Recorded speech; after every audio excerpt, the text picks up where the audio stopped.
Food పాయిజన్తో మరణించిన ఆవును విశ్వ హిందూ పరిషత్ బజరంగ్ దళ్ నాయకులు ఖననం చేసి మానవత్వం చాటుకున్నారు. విశ్వ హిందూ పరిషత్ బజరంగ్ దళ్ ఆధ్వర్యంలో ఫుడ్ పాయిజన్తో మరణించిన ఆవును బుధవారం ఉదయం 9 గంటలకు ఖననం చేశారు. జగిత్యాల పట్టణంలోని కొత్త బస్టాండ్లో ఒక ఆవు ఫుడ్ పాయిజన్తో మరణించగా ఈ విషయం తెలుసుకున్న విశ్వ హిందూ పరిషత్ బజరంగ్ దళ్ నాయకులు అక్కడికి చేరుకొని మున్సిపల్ సిబ్బందికి మరియు పోలీస్ శాఖ వారికి సమాచారం ఇచ్చారు. అనంతరం ఆవుకి హిందూ సాంప్రదాయాల ప్రకారం పూజా కార్యక్రమం నిర్వహించిన విశ్వ హిందూ పరిషత్ బజరంగ్ దళ్ ఆధ్వర్యంలో పట్టణ శివార్లో ఖననం చేశారు. ఈ సందర్భంగా మున్సిపల్ సిబ్బందికి మరియు పోలీస్ శాఖ వారికి ప్రత్యేక ధన్యవాదాలు తెలుపుతున్నామని అన్నారు.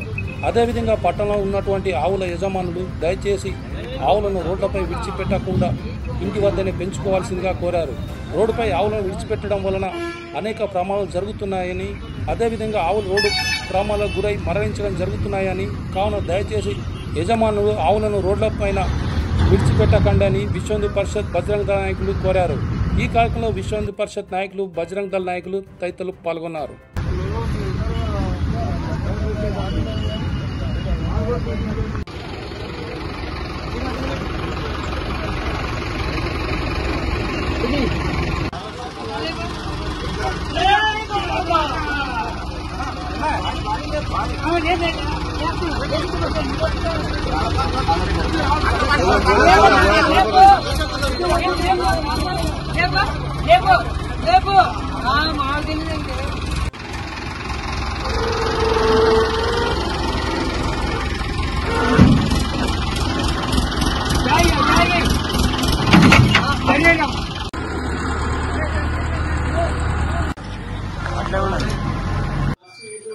జై శ్రీరామ్, భారత్ మాతాకి జై, జై గోమాత. ఈరోజు జగిత్యాల్లో ఉదయం ఒక ఆవు ఫుడ్ పాయిజన్తో మరణించడం జరిగింది. దీనిని విశ్వ హిందూ పరిషత్ బజరంగ్ దళ్ కార్యకర్తలు, జగిత్యాల నగర పోలీస్ శాఖ మరియు మున్సిపల్ అధికారుల సహకారంతో దానిని హిందూ సాంప్రదాయం ప్రకారం ఖననం చేయడం జరిగింది. దీనికి సహకరించిన పోలీస్ శాఖ మరియు మున్సిపల్ అధికారులకు ప్రత్యేక ధన్యవాదాలు తెలియజేసుకుంటున్నాను. ఆవులను పెంచుకునే యాజమాన్యాలకు నేను ఒకటే తెలియజేసుకుంటున్నాను, మీరు మీ ఆవులను ఇళ్లలోనే కట్టేసుకోగలరు. రోడ్ల మీద వదిలేయడం వలన అవి చాలా వరకు ఫుడ్ పాయిజన్ మరియు యాక్సిడెంట్ల వలన చనిపోతున్నాయి.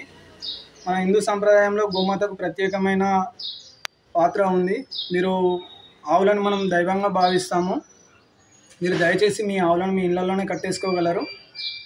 సహకరించిన పోలీస్ శాఖ మరియు మున్సిపల్ అధికారులకు ప్రత్యేక ధన్యవాదాలు తెలియజేసుకుంటున్నాను. నేను మీ దుర్గం కృష్ణ, బజరంగ్ దళ్ గోరక్ష ప్రముఖ్, జగిత్యాల నగర. జై శ్రీరామ్, భారత్ మాతాకి జై, జై గోమాత.